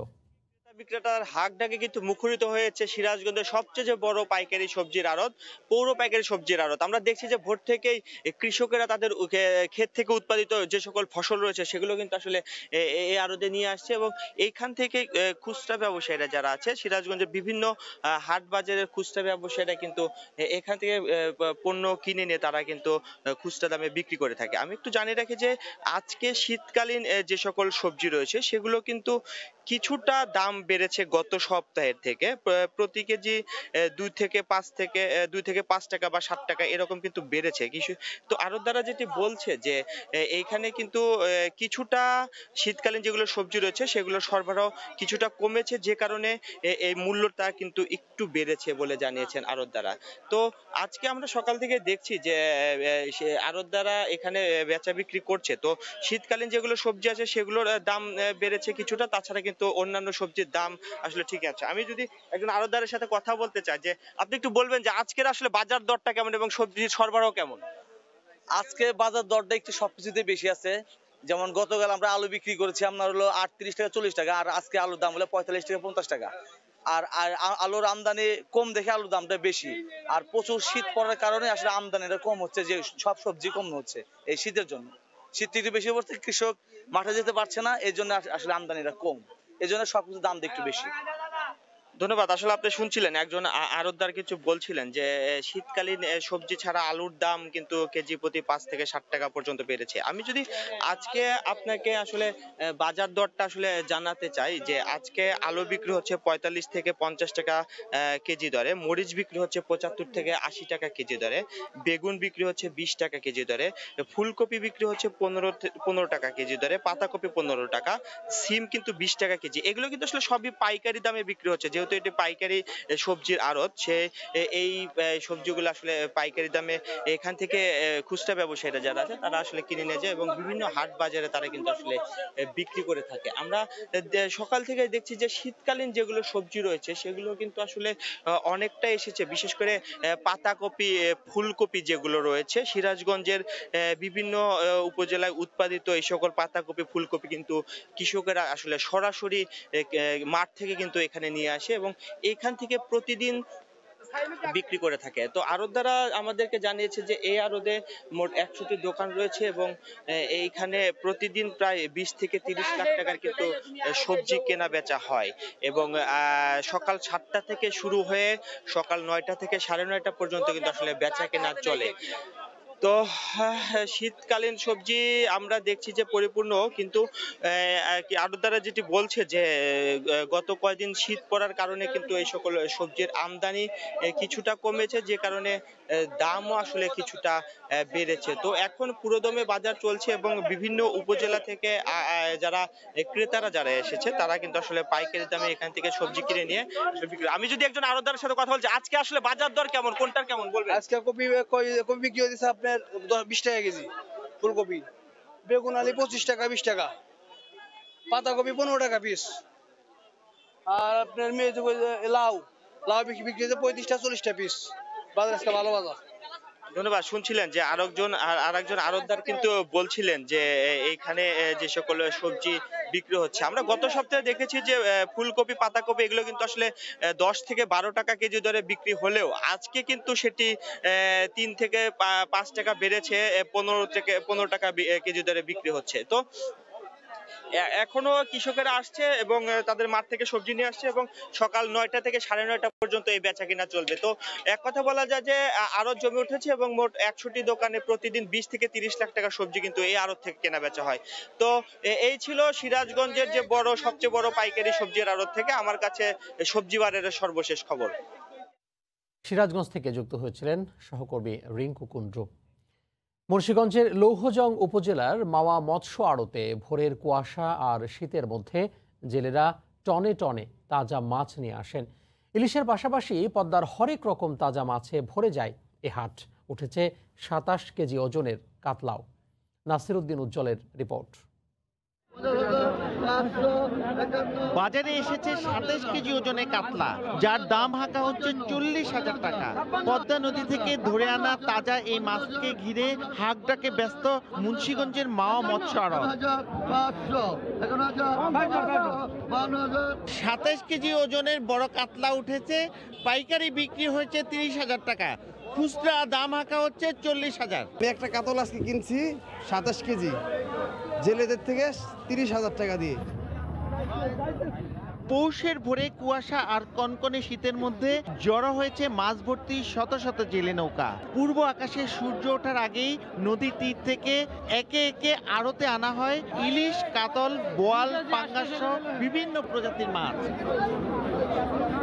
সুলভ মূল্যে তাজা ও ফরমালিন মুক্ত মাছ কিনতে প্রতিদিন ভিড় করেন হাজারো ক্রেতা।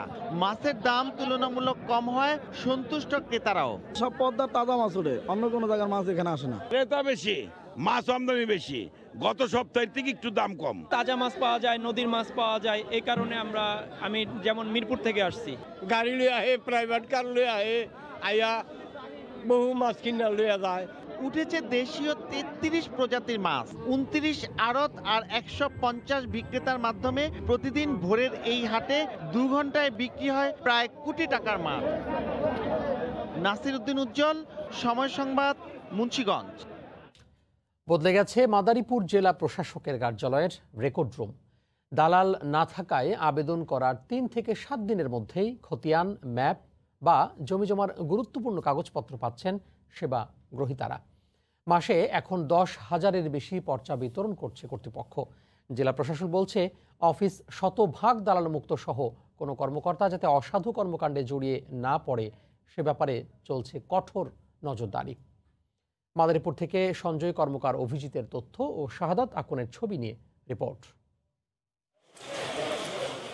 মাদারীপুরে জমিজমার মূল্যবান কাগজপত্রের জাবেদা নকলের জন্য মাসের পর মাস অপেক্ষা আর দালালের দৌরত্বে অতিষ্ঠ ছিল সাধারণ মানুষ।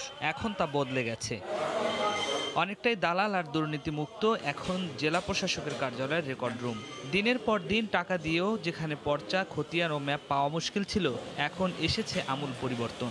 আবেদন করার 3 থেকে 7 দিনের মধ্যে জমির পর্চা পাচ্ছেন সেবা গ্রহণকারীরা। হয়রানি কমায় খুশি তারা। সিরিয়াল মেনটেন হইতে আছে, নিয়ম কানুন মানা হইতে আছে, টাইম মতন পর্চাও ডেলিভারি হইতেছে। আগে অনেক দালাল ছিল, হয়রানি হইতাম আমরা, এখন আর দালাল মুক্ত।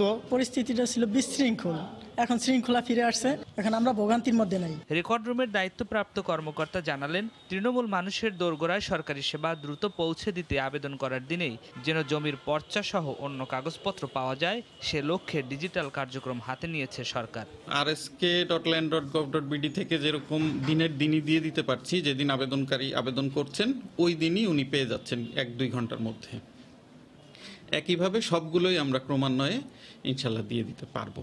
জেলা প্রশাসন বলছে, শুধু দালাল নয়, অফিসের কর্মকর্তা ও কর্মচারীরা যাতে অসাধু কর্মকাণ্ডে জড়িয়ে না পড়তে পারে সে ব্যাপারে বাড়ানো হয়েছে নজরদারি। সরকারি সেবা জনগণ বিনা হয়রানিতে পাবে, তো সেই যে একটা মোটিভেশন, আমরা সেই মোটিভেশন নিয়ে কাজ করছি। জেলা প্রশাসকের কার্যালয়ের রেকর্ড রুমে গড়ে প্রতিদিন 400 থেকে 500 মানুষ খতিয়ান, ম্যাপ বা জমিজমার গুরুত্বপূর্ণ কাগজপত্রের জন্য আবেদন করেন।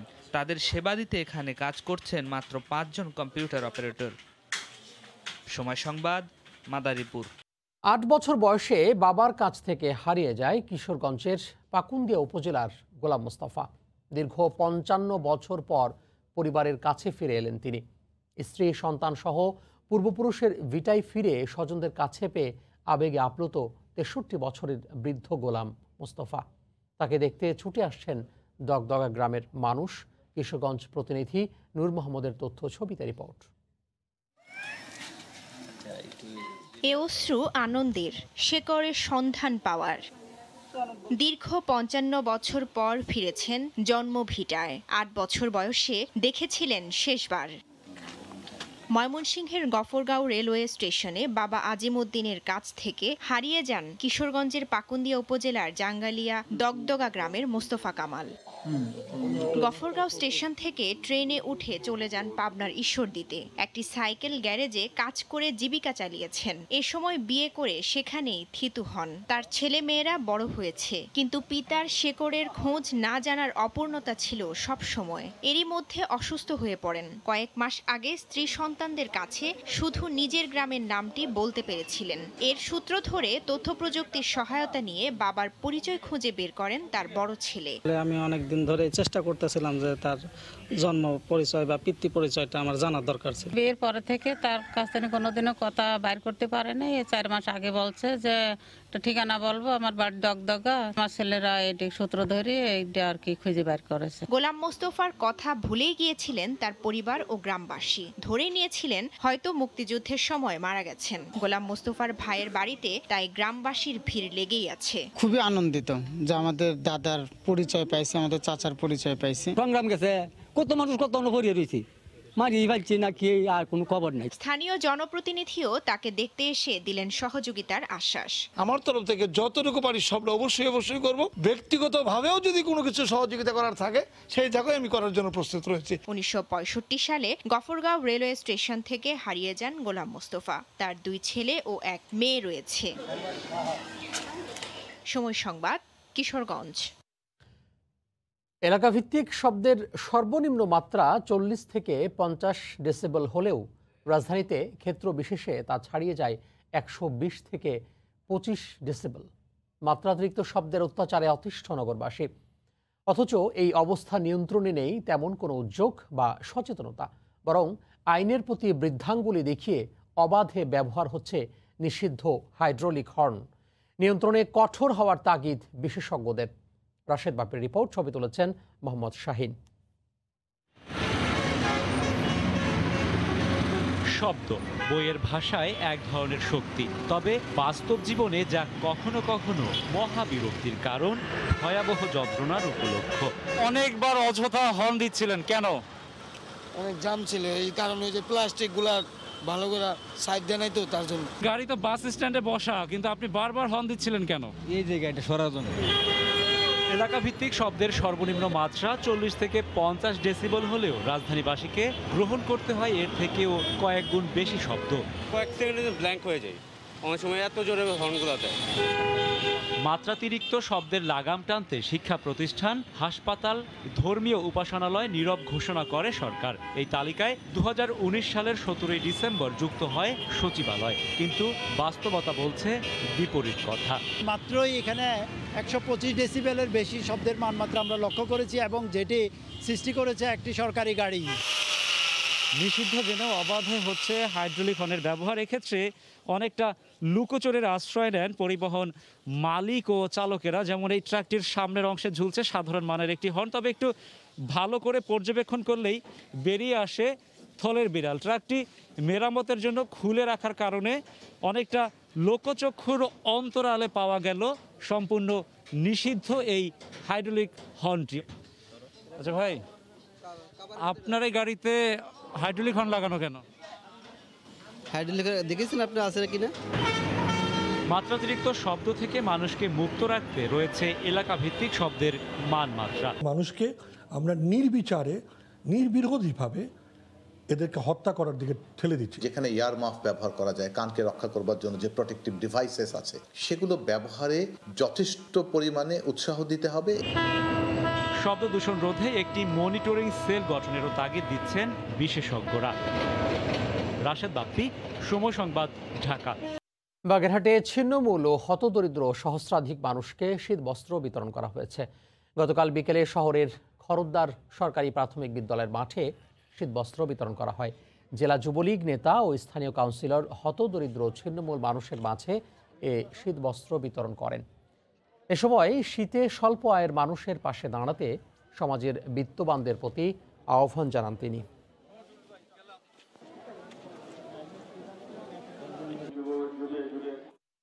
মানিকগঞ্জের তরা মাছ বাজারে চলছে জমজমাট মাছ বেচাকেনা। এই মুহূর্তে সেখানে আছেন সহকর্মী ইউসুফ আলী। আমরা সরাসরি যুক্ত হব তার সঙ্গে। ইউসুফ, মানিকগঞ্জের এই ঐতিহ্যবাহী যে তরা আড়তটি রয়েছে, আড়তে আমি রয়েছে, এখন কিন্তু আসলে কনকনে শীত আসলে রয়েছে। এই মুহূর্তে কিন্তু আসলে তরা ঘাট না, শুধু মানিকগঞ্জের সর্বত্রই 13 ডিগ্রি সেলসিয়াস তাপমাত্রা বিরাজ করছে। সেক্ষেত্রে আসলে অতি কনকনে শীতের মধ্যে কিন্তু আসলে বেচা কেনাটা শুরু হয়েছে। সেই ক্ষেত্রে ক্রেতা বিক্রেতা কিন্তু এবং যারা পাইকার রয়েছে তাদের হাটটা কিন্তু সরগরম এখন এই মানিকগঞ্জের তরাটা ঐতিহ্যবাহী দেশীয় মাছের আড়ত। তো এখানে যে মাছগুলো পাওয়া যাচ্ছে পদ্মা, যমুনা সহ ইসামতি, কালীগঙ্গা, ধলেশ্বরী থেকে শুরু করে যে মুক্ত জলাশয়ের মাছ কিন্তু এখানে পাওয়া যাচ্ছে। সেক্ষেত্রে শোল, বোয়াল, বড় বড় বোয়ালও আজকে দেখতে পাচ্ছি। আর আর কার্পোট, শিং, কাতল, টাকি এই ধরনের মাছ কিন্তু এখানে বেশি দেখা যাচ্ছে, যেটা হচ্ছে দেশীয় মাছ এবং তরতাজা মাছ কিন্তু এখানে রয়েছে। তো সেই টাটকা মাছের জন্য আসলে আমি যে যারা এখানকার মৎস্য শিকারী রয়েছে তাদের সাথে কথা বলেছি। মৎস্য শিকারী আমাকে জানিয়েছে আসলে যে তীব্র শীত বিরাজ করছে, তার মধ্যে কিন্তু তারা অতি কষ্ট করে আসলে মাছগুলো ধরছে। কারণ হচ্ছে লোভনীয় মাছ এবং যে পদ্মা, যমুনা, ইসামতি, কালীগঙ্গা থেকে শুরু করে যে মুক্ত জলাশয়ের পানি কমে আসছে, যার জন্য তাদের জালে কিন্তু ঝাঁকে ঝাঁকে এখন এই সপ্তাহে দেশীয় মাছ ধরা পড়ছে। সেই কারণেই কিন্তু তারা মাছ ধরছে। এখানে কিন্তু প্রচুর শীত রয়েছে, তারপরে তারা কিন্তু আসলে সরগরম হয়ে উঠেছে। অন্যদিকে ঢাকা এবং ঢাকার যে পাইকাররা রয়েছে তাদের সাথে আমি কথা বলেছি, তারা বলছে আসলে শুধু মানিকগঞ্জের যে আশেপাশে যে হাট বাজারগুলো রয়েছে সেই পাইকাররা কিন্তু এখান থেকে কিনে আবার খুচরা ওইসব বাজারে তারা বিক্রি করছে।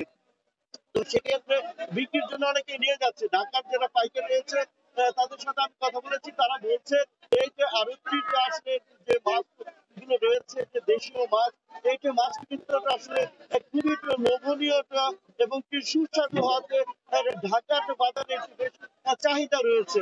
এবং ঢাকার যে অলিগলির যে হাট বাজারগুলো রয়েছে সেই যে বাজারগুলো থেকে কিন্তু এই মাছের অনেক চাহিদা থাকায় তারা কিন্তু এটা ক্রয় করে তারা অনেকে কিন্তু আবার ঢাকায় ফিরে গিয়েছে সকাল থেকে। সেই কাজ ঢাকা ভোর থেকে কিন্তু এই আড়তটিতে সকাল 8টা পর্যন্ত চলবে।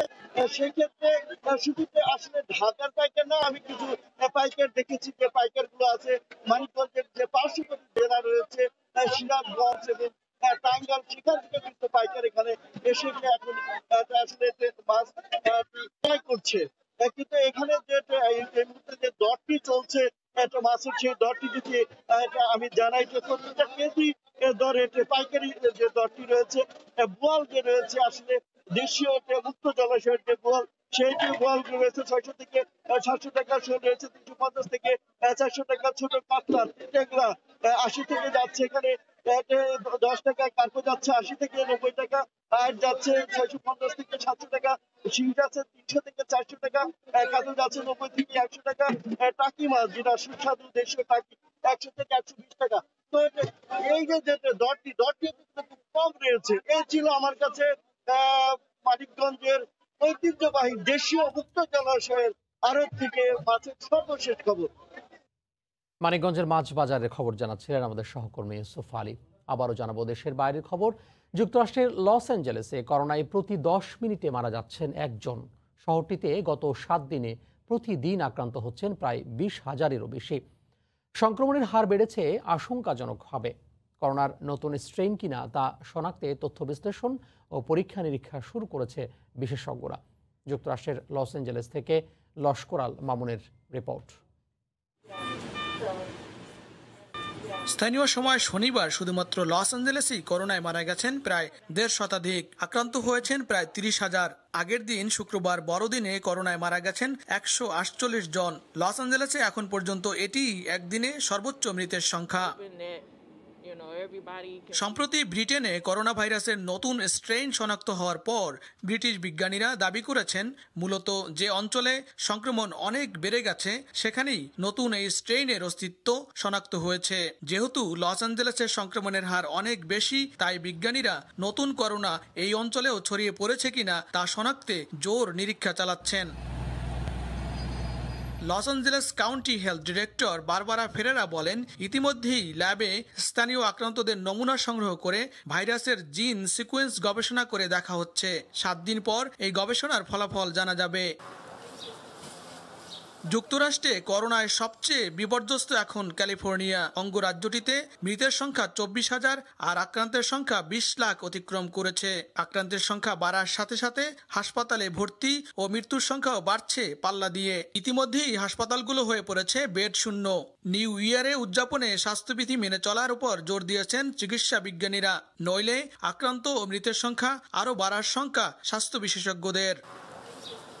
লস্কর আল মামুন, সময় সংবাদ, ক্যালিফোর্নিয়া, যুক্তরাষ্ট্র। যুক্তরাষ্ট্রে করোনা পরিস্থিতি এবং চলমান ভ্যাকসিন কার্যক্রমের সবশেষ খবর জানাতে এই মুহূর্তে নিউ ইয়র্কে আছেন সহকর্মী হাসানুজ্জামান সাকিব। আমরা সরাসরি যুক্ত হব তার সঙ্গে। সাকিব। জি তামিম, আপনাকে ধন্যবাদ। আমি আমার সহকর্মী ক্যালিফোর্নিয়া লস অ্যাঞ্জেলেস থেকে লস্কর আল মামুনের রিপোর্টটি দেখছিলাম। সেই রিপোর্টের মধ্যে যুক্তরাষ্ট্রের সার্বিক করোনা পরিস্থিতির সর্বশেষ তথ্য আছে, কিন্তু আমি নিউ ইয়র্ক থেকে এই মুহূর্তে কিছু যোগ করতে চাই। সেটি হচ্ছে তামিম, যে আজকে সারা দিন যেটি গেল যুক্তরাষ্ট্রে, এখন নিউ ইয়র্কে রাত 8টা বাজে, 8টার কিছু বেশি। এই সময় পর্যন্ত যুক্তরাষ্ট্রে 24 ঘন্টায় 1,25,000-এরও বেশি মানুষ আজকে একদিনে আক্রান্ত হয়েছেন, এবং এই আক্রান্তের মধ্য দিয়ে এখন পর্যন্ত যুক্তরাষ্ট্রে 2 কোটি মানুষ করোনা ভাইরাসে আক্রান্ত হয়েছেন, এবং এখন পর্যন্ত মারা গেছেন 3,41,000-এরও বেশি মানুষ মারা গেছেন। আজকে একদিনে পুরো যুক্তরাষ্ট্রে মারা গেছেন 1,200-রও বেশি মানুষ মারা গেছেন। এরকম একটি অবস্থায় যখন করোনা ভাইরাসে নাকাল এদেশের মানুষ কর্মহীন, চাকরি নেই, তাদের খাদ্যের অভাব দেখা দিয়েছে, সেই রকম একটি অবস্থায় আবারও দ্বিতীয় প্রণোদনা প্যাকেজ, যেটি স্টিমুলাস প্যাকেজ বলা হচ্ছে, সেই প্যাকেজটি কিন্তু কংগ্রেসে পাশ হয়েছিল। কংগ্রেসের যে 2টি কক্ষ, নিম্নকক্ষ এবং উচ্চকক্ষ, সেখানে পাশ হওয়ার পরে সেটিতে আবার ভেটো দিয়েছিলেন প্রেসিডেন্ট ডোনাল্ড ট্রাম্প। কিন্তু এই মুহূর্তের খবর হচ্ছে যে যুক্তরাষ্ট্রবাসীর জন্য সুখবর, যে প্রেসিডেন্ট ডোনাল্ড ট্রাম্প তিনি সেই কংগ্রেসে পাশ হওয়া বিলটি কিছুক্ষণ আগে স্বাক্ষর করেছেন, এবং তাতে করে দ্বিতীয় যে প্রণোদনা প্যাকেজ, সেই প্রণোদনা প্যাকেজে $600 করে কিন্তু প্রত্যেক এখানকার নাগরিক এবং বাসিন্দারা তারা $600 করে প্রত্যেকে পাবেন, এবং যারা কর্মহীন আছেন তারা $300 করে প্রতি মাসে পাবেন। আরও পাশাপাশি ক্ষুদ্র ব্যবসায়ী থেকে শুরু করে আরও যেসব সুযোগ সুবিধা আছে সেসব সুযোগ সুবিধাও নিশ্চিত হবে। কিন্তু লস্কর আল মামুন ক্যালিফোর্নিয়া থেকে আমার সহকর্মী যেমনটি জানাচ্ছিলেন, যে এত কিছুর পরেও কিন্তু করোনা ভাইরাসের আক্রান্তের সংখ্যা কিন্তু কমছে না। একদিকে চলছে ভ্যাকসিনাইজেশন, অন্যদিকে করোনা রোগীর আক্রান্তের সংখ্যা কিন্তু বেড়েই চলেছে। এইরকম অবস্থায় সার্বিক বিষয় নিয়ে কথা বলার জন্য এই নিউ ইয়র্ক সিটির আইটি এবং টেলিকমিউনিকেশন ডিপার্টমেন্টের একজন কর্মকর্তা, বাংলাদেশি প্রবাসী, তার সঙ্গে কথা বলবো। রবিন খান, আপনি একটু আসবেন এবং আপনি একটু আমাদেরকে জানাবেন যে এই এখনকার একটু কাছাকাছি বলবেন যে করোনার সার্বিক পরিস্থিতিটা কি, এবং এই যে ডোনাল্ড ট্রাম্প কিছুক্ষণ আগেই যে পাস করলেন বিলটি, সেই বিষয়ে আপনার প্রতিক্রিয়া জানতে চাই। করোনা পরিস্থিতি তো দিন দিনই খারাপ দিকে যাচ্ছে। নভেম্বরের 15 তারিখের পর থেকে এটাই আরও হু করে বাড়ছে। আজকে আপনি নিজেই বললেন যে অলমোস্ট 2 লাখের মতো আক্রান্ত এবং 4.5 লাখ মৃত্যুবরণ করেছে। প্যাকেজের ব্যাপারে আমি বলতে চাই যে এখানে আসলে এটা খুবই প্রত্যাশিত একটা প্যাকেজ ছিল। অনেকদিন যাবত এটা ঝুলে আছে বিভিন্ন কারণে। তো যেহেতু আলটিমেটলি পাস হয়েছে, আমার মনে হয় এটা যারা আনএমপ্লয়েড আছে তাদেরকে সহযোগিতা করবে এবং যারা বিভিন্নভাবে আক্রান্ত, রাইট, অর্থনৈতিকভাবে, সামাজিকভাবে, তো এই প্যাকেজটি ডেফিনেটলি তাদের জন্য একটা সুখবর। বাট আমি বলবো যে প্যাকেজটিকে যাতে সবাই প্রপারলি ইউজ করে, যাতে তাদের মিস ইউজ না হয়, এই জায়গাটা খেয়াল রাখা উচিত প্রত্যেকেরই। জনাব রবিন খান, আপনাকে ধন্যবাদ। Thank you. আর তামিম, আপনি শুনছিলেন করোনা ভাইরাসের এখানকার অবস্থা জানাচ্ছিলেন এখানকার বাংলাদেশি প্রবাসী একজন সিটিতে চাকরি করেন রবিন খান, তার কথা শুনছিলাম। যেটি বলছিলাম শুরুতেই যে প্রেসিডেন্ট ডোনাল্ড ট্রাম্প কিছুক্ষণ আগে যুক্তরাষ্ট্রের দ্বিতীয় প্রণোদনা প্যাকেজ এই করোনা মহামারীর মধ্যে তিনি সেটি বিলে স্বাক্ষর করেছেন এবং এই স্বাক্ষরটি করেছেন ছুটির মধ্যে। তিনি ছিলেন ফ্লোরিডায়, সেই মার লাগোতে যে তার ক্লাব যেখানে তিনি অবস্থান করছেন সেখান থেকে তিনি কিন্তু স্বাক্ষর করেছেন এই বিলটি। এখন সেটি এই আইনে পরিণত হবে এবং অচিরেই যুক্তরাষ্ট্রের বাসিন্দারা সবাই তারা কিন্তু এই প্রণোদনা বিলটি পাওয়া শুরু করবেন। এইরকম একটি আশার মধ্য দিয়েই আজকের সরাসরি সম্প্রচার এখানে শেষ করছি। হাসানুজ্জামান সাকি, সময় সংবাদ, নিউ ইয়র্ক। তামিম, আপনাকে ধন্যবাদ। যুক্তরাষ্ট্র থেকে করোনা পরিস্থিতি এবং ভ্যাকসিনের সবশেষ পরিস্থিতি জানাতে আমাদের সাথে যোগ দিয়েছিলেন সহকর্মী হাসানুজ্জামান সাকিব। কানাডায় আবারও করোনায় আক্রান্ত আর মৃতের সংখ্যা বাড়তে থাকায় প্রায় সব অঞ্চলেই লকডাউন চলছে। ইতিমধ্যে দেশটির সরকার 2টি ওষুধ উৎপাদনকারী প্রতিষ্ঠানের ভ্যাকসিন অনুমোদন দেওয়ার পর প্রয়োগও শুরু হয়েছে। এখন পর্যন্ত এই ভ্যাকসিন গ্রহণে কোনো পার্শ্ব প্রতিক্রিয়ার খবর না মেলায় স্বস্তি প্রবাসী বাংলাদেশিরা। কানাডা থেকে আরও জানাচ্ছেন শরীফ ইকবাল চৌধুরী। করোনার তাণ্ডব লীলায় বিশ্বের সাথে তাল মিলিয়ে কানাডাতেও মৃত্যুর হার দিন দিন বাড়ছে। এই কোভিড-19-এর কারণে কানাডার প্রতিটি প্রভিন্সেই লকডাউন চলছে। বক্সিং ডের কোথাও নেই কোনো কার্যক্রম। জরুরি সেবা প্রদানকারী, গ্রোসারি, ফার্মেসি, গ্যাস স্টেশন সহ কিছু ব্যবসা প্রতিষ্ঠান খোলা রয়েছে এবং অন্য সকল ব্যবসা প্রতিষ্ঠান, অফিস আদালত, শিক্ষা প্রতিষ্ঠান বন্ধ রয়েছে। জনগণের সচেতনতার বৃদ্ধির জন্য সরকার সকল প্রকার আর্থিক সহযোগিতা দিচ্ছে। 2টি কোম্পানি থেকে কোভিডের ভ্যাকসিন সংগ্রহ করা হয়েছে এবং ইতিমধ্যে কানাডাতে ভ্যাকসিন প্রদান শুরু করেছে স্বাস্থ্য বিভাগ। এদিকে প্রবাসী বাংলাদেশিদের শান্তির বার্তা নিয়ে এসেছে এই ভ্যাকসিন। সবাই আমরা বাসায় অবস্থান করছি, কারণ সরকারের নির্দেশনা না মানলে জরিমানার বিধান আছে। সহযোগী কলিগরা আছেন, ডাক্তার, নার্স, অর্ডারলি সবাই 80% ভ্যাকসিন নিয়েছে। তাদের কারো কাছ থেকে এখন পর্যন্ত কোনো খারাপ খবর পাইনি। এই শান্তির দেশ কানাডায় সকলে শান্তিতে থাকুক, এটাই কামনা করছে সরকার প্রধান। শরীফ ইকবাল চৌধুরী, সময় সংবাদ, কানাডা। নানা সমস্যার মুখোমুখি ব্রিটেনে বাংলাদেশিদের শ্রমে গড়া গাড়ি শিল্প কয়েক বছর ধরে চলমান নাজুক অবস্থা কাটিয়ে ওঠার আগেই করোনার ভয়াল থাবায় বন্ধ সব রেস্টুরেন্ট। লকডাউনে ধ্বংসের মুখে থাকা এই শিল্প নিয়ে লন্ডন থেকে আরও জানিয়েছেন শোয়েব কবির। বিশ্বের অন্যতম অর্থনৈতিক প্রভাবশালী দেশ ব্রিটেনে করোনার তাণ্ডবে বন্ধ হওয়ার পথে অনেক ব্যবসা প্রতিষ্ঠান। লকডাউনের শুরু থেকে কঠোর নিষেধাজ্ঞার কবলে পড়ে রেস্টুরেন্টগুলো সবচেয়ে বেশি ক্ষতির সম্মুখীন। সরকারি সুযোগ সুবিধাও একেবারে সীমিত। কিছু রেস্টুরেন্ট নিজেদের অস্তিত্ব টিকিয়ে রাখতে নানা অফার দিয়ে টেকীয় সুবিধা চালু রাখলেও বিক্রি প্রত্যাশার অনুপাতে একেবারে অল্প। করোনা ভাইরাসের জন্য আমাদের বিজনেসের অবস্থা খুবই খারাপ এবং আমরা লকডাউনের জন্য 20% ডিসকাউন্ট দিয়েছি, তারপরেও কিছু আসতেছে বাট লাইক প্রপার ওয়েতে মানুষ আসতেছে না। কয়েক প্রজন্ম ধরে ব্রিটেনের বাংলাদেশিদের বেশিরভাগই প্রত্যক্ষ ও পরোক্ষভাবে নির্ভর করছে এই কারি শিল্পের উপর। বিখ্যাত ব্রিকলেনে সবসময় ভোজন বিলাসীদের উপচে পড়া ভিড় লেগেই থাকত। রেস্টুরেন্টগুলোর এই অবস্থা দেখে সহজে বোঝা যাচ্ছে কতটা ক্ষতিগ্রস্ত হয়েছে বাংলাদেশি মালিকানাধীন এসব রেস্টুরেন্টগুলো, যাদের অবস্থা এখন অনেকটাই মুখ থুবড়ে পড়ার মতোই। শোয়েব কবির, সময় সংবাদ, লন্ডন। পাহাড় ও নদীর মেলবন্ধনে নতুন পর্যটন সম্ভাবনার দ্বার খুলছে কক্সবাজারে।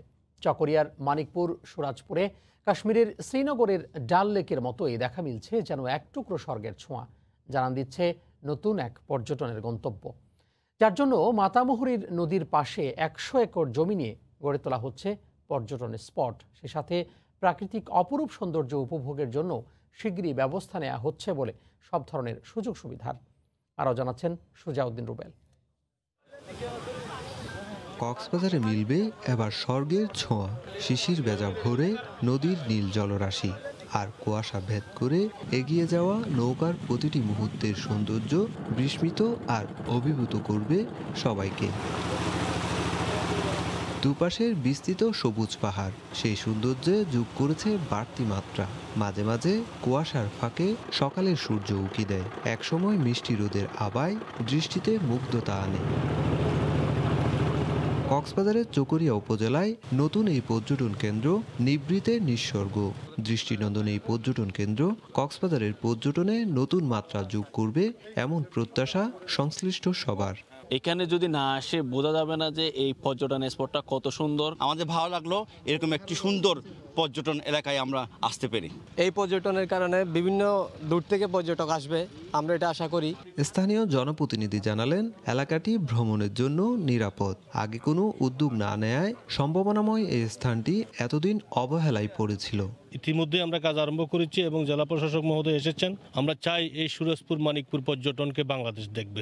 বান্দরবনের লামা আর কক্সবাজারের চকরিয়া উপজেলার মানিকপুর সুরাজপুরের মাঝখানে বয়ে চলা মাতামুহুরী নদীর এই প্রাকৃতিক সৌন্দর্য সারা দুনিয়াকে জানানোর উদ্যোগের কথা জানালেন জেলা প্রশাসক। এই অপরূপ সৌন্দর্যময় জায়গাটাকে আমরা আরও পর্যটকদের আসার উপযোগী করা, পর্যটকরা যাতে নির্বিঘ্নে ভ্রমণ করতে পারে সেই ব্যবস্থা আমরা করব। সঠিক ব্যবস্থাপনা ও নিরাপত্তা বাড়ানো গেলে কাশ্মীরের শ্রীনগরের ডাল লেকের মতোই অপরূপ সৌন্দর্যের এই এলাকাটিতে বাড়বে প্রকৃতিপ্রেমী মানুষের ভিড়। সুজাউদ্দিন রুবেল, সময় সংবাদ, কক্সবাজার। ভোরের সময় শীর্ষ সংবাদগুলো জানিয়ে দিব আরও একবার। দেশে ভ্যাকসিনের কোল্ড চেইন ব্যবস্থাপনায় হবে চ্যালেঞ্জ। গুজব ঠেকাতে আইন শৃঙ্খলা বাহিনীকে নির্দেশনা। ইউরোপের সব দেশে একযোগে টিকাদান শুরু। মহামারীতে প্রথম ধাপে দেশে 24 পৌরসভা নির্বাচন আজ। ইভিএমে ভোট দেবেন প্রায় 6.25 লাখ ভোটার। এই ছিল ভোরের সময়, সঙ্গে থাকুন সময়।